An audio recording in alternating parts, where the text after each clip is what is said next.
Well, it's my pleasure to help, set the stage today for the workshop and the conversation that will ensue over the next 4 hours. This is a theme that the partners in the Southeast Florida Regional Climate Change Compact have been seeking to advance for a couple of years, and we view this workshop as an instrumental next step in terms of moving forward with a very, hopefully, aggressive regional resiliency strategy. I know most of you have a very intimate familiarity with the South Florida landscape, but we did want to take a few moments today just to provide a little bit more orientation with regards to how we arrived here today and what we hope to accomplish over the next several hours. Again, none of you will be surprised to know that the Southeast Florida region, largely we refer to as inclusive of the 4 counties of Palm Beach, Broward, Miami-Dade, and Monroe. It is a very unique region in terms of the density of urban development, the proximity of natural resources of significant consequence, and of course, 109 cities throughout the 4-county area that make up our population of 5.8 million.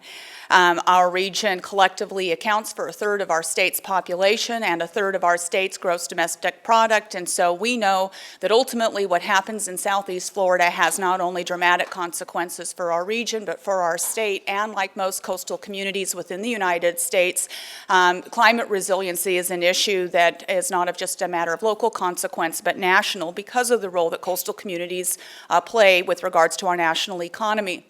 And our region is growing, and while we may not have the fastest, intrinsic, growth rate because of the amount of population that we have, the population increase continues to mark Southeast Florida as one of the fastest growing regions in our nation.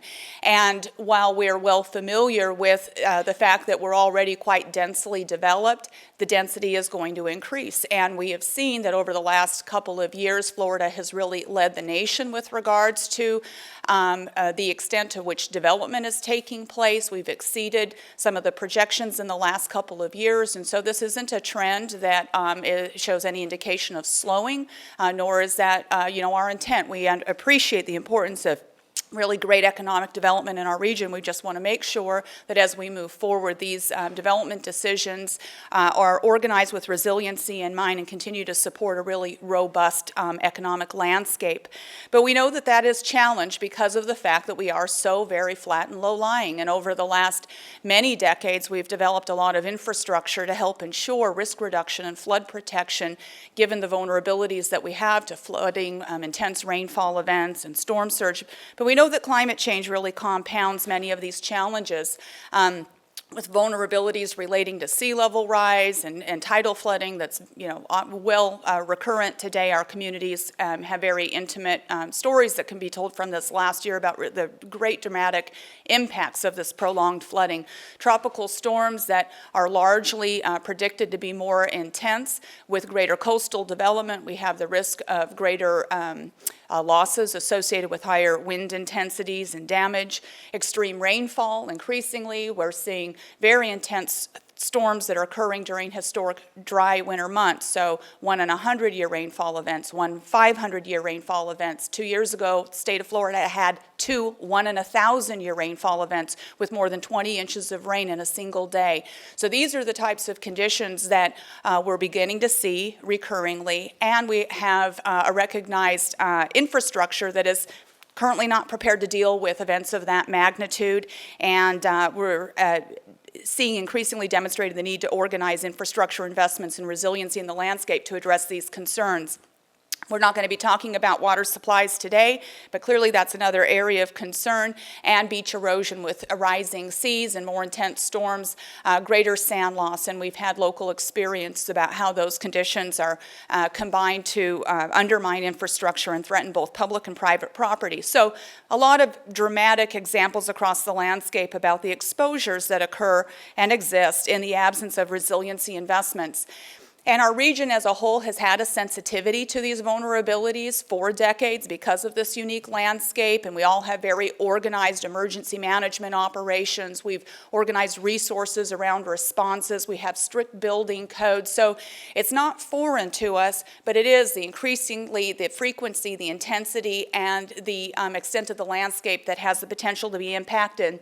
So with that realization and the fact that all of our communities were concentrating a lot of resources around this theme of climate resiliency, it brought the 4 counties together to coordinate on shared mitigation and adaptation strategies, as you're well familiar. It led to our development of common planning tools, ultimately the creation of a regional climate action plan that's been adopted across the 4 counties and by many of our municipalities.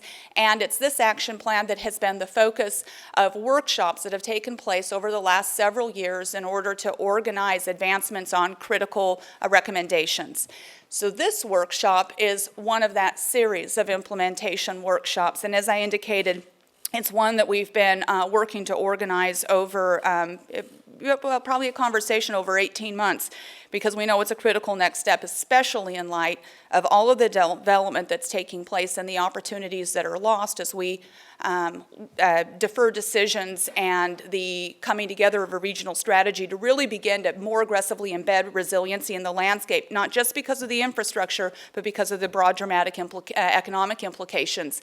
And the Regional Climate Action Plan speaks to these issues. Through the entire plan is really peppered with a number of these recognitions, but we pulled out a couple of key ones, inclusive of the need for a unified effort.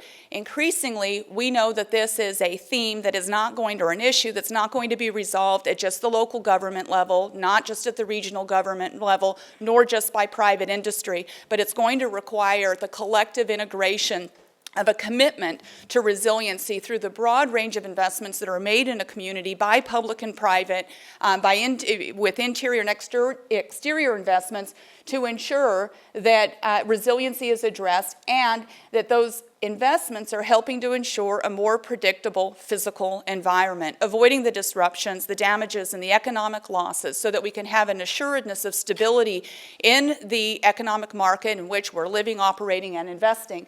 And there's a number of recommendations in the plan, whether they relate to sustainable practices or risk reduction or public policy, that speak about vulnerability reductions, the need for consistency across in planning, strong codes, and a system-wide approach. So this is kind of the aim for today.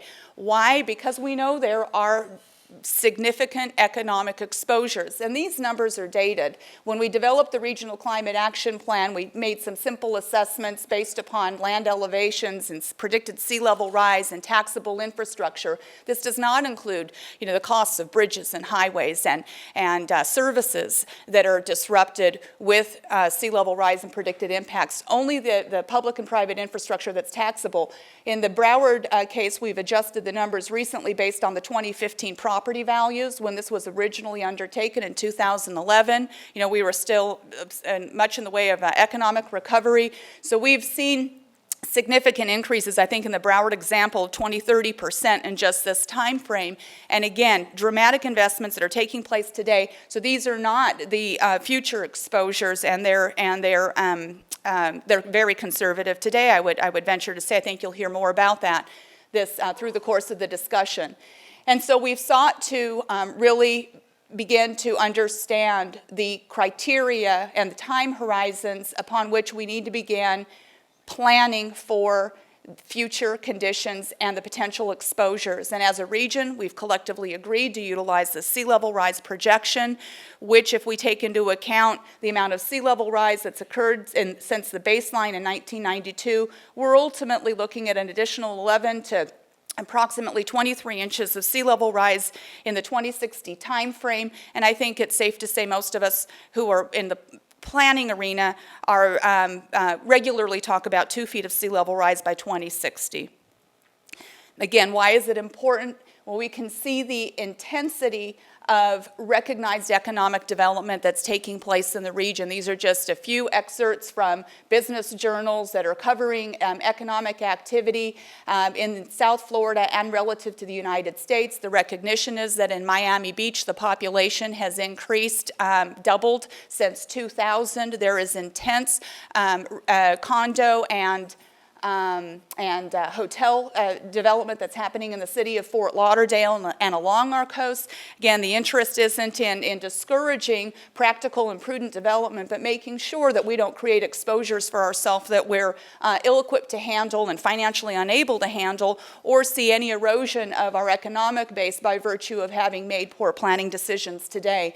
So it's really about working aggressively across all of our sectors and where these investments are taking place and not losing time recognizing that we already have a great deal of information that can be supporting prudent planning. And here's an example of development that's taking place and the high tide flooding that's occurring alongside of this development.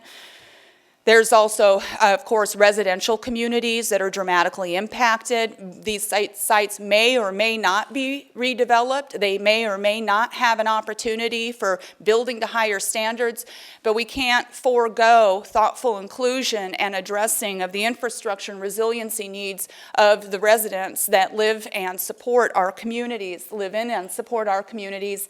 And these do create unique challenges for us, but again, really critical to the preservation of affordability of property, protection of tax base, and livability in the community as a whole. And because of these vulnerabilities, we are seeing increasing investments that are taking place on a community or project-by-project basis. Really, obviously, commend the City of Miami Beach and its organized approach with regards to stormwater management planning and the integration of sea level rise in that project with active installation of pumps and other drainage features and as you'll see, other resiliency features to mitigate flooding. Many of our communities are investing in one-way storm valves. We know it's not about just keeping water off the landscape from which is overtopping seawalls, but preventing the intrusion up through our stormwater management system. So it requires a combined approach. We have other examples where in the residential setting, we've had entire communities that are flooded as a result of unprotected, low-lying shorelines where the water can really just spill in at a single site and compromise flood protection for a community. But today, we still don't have a coordinated resiliency approach that will organize these types of investments. And then we have site redevelopment where a particular site is indeed increasing the seawall height because the tidal flooding would make occupation of that land otherwise really impractical, but it is just one site. And so what about all of the adjacent neighboring lots that aren't undertaking the same improvement at the same time, or issues of access? So here's an example of what's happening in terms of really thinking beyond the site-by-site example and thinking about resiliency and what it looks like as we seek to fortify our landscapes. Again, an example from Miami Beach, and we can see that the idea is to keep water out of the community with pumps and drainage systems, find ways to accommodate water elsewhere in the community, and also ensure that as that water does move in, that you've elevated infrastructure so you're reducing the exposure. So it's a really prime example of a really non-intrusive and elegant way that we can begin to build resiliency into the landscape, and we need to be more thoughtful about how this can be accommodated as part of all of our planning efforts. And the economic considerations are significant, and they're well recognized, whether we're talking about the bond financing and affordability long-term for local governments, whether we're talking about how exposures ultimately influence finance rates for other areas of private investment, whether we're talking about housing affordability, availability, and access to flood insurance. These are all very deep and interconnected economic considerations that are really tied to the decision-making that's taking place today as investments are taking place today, and we have the ability to really help determine and dictate what that future looks like based upon the way that we proceed with the information that, again, is really readily available to us. We know what the exposures are. We know the timeframes for our planning activities. We have a great deal in the way of economic tools, and we have incredible expertise across all of these very critical economic sectors in order to bring to bear in a coordinated strategy. We need to take advantage of the fact that there is incredible and intensive active development that's taking place today, and we can't afford to lose those those opportunities to ensure that those investments are well accounting for future risk, that it's part of a coordinated strategy so that we're maximizing the investment of every dollar that's expended in this regard. If we choose to take approach where we wait for the improvements to be convenient or merely improvements that come at a time of opportunity, it may take 20 years in order to realize the benefits of another investment that's being made today. And we have another example on the left-hand side of the images where a significant investment has been made in terms of raising a seawall, but unless that's coupled with an identical investment on the other side of the road or the adjacent canal, the flood protection benefits are not being derived. And it has to be coupled with the installation and addressing of storm valves and pumps, a comprehensive plan to, again, reduce the amount of water that's coming in and then manage the water that does come in while protecting the infrastructure on the back side. And again, another image that really exposes the need for moving very quickly because the fact that investments taking place that is not accounting for the sea level rise that has already occurred, much less the sea level rise that's on the horizon.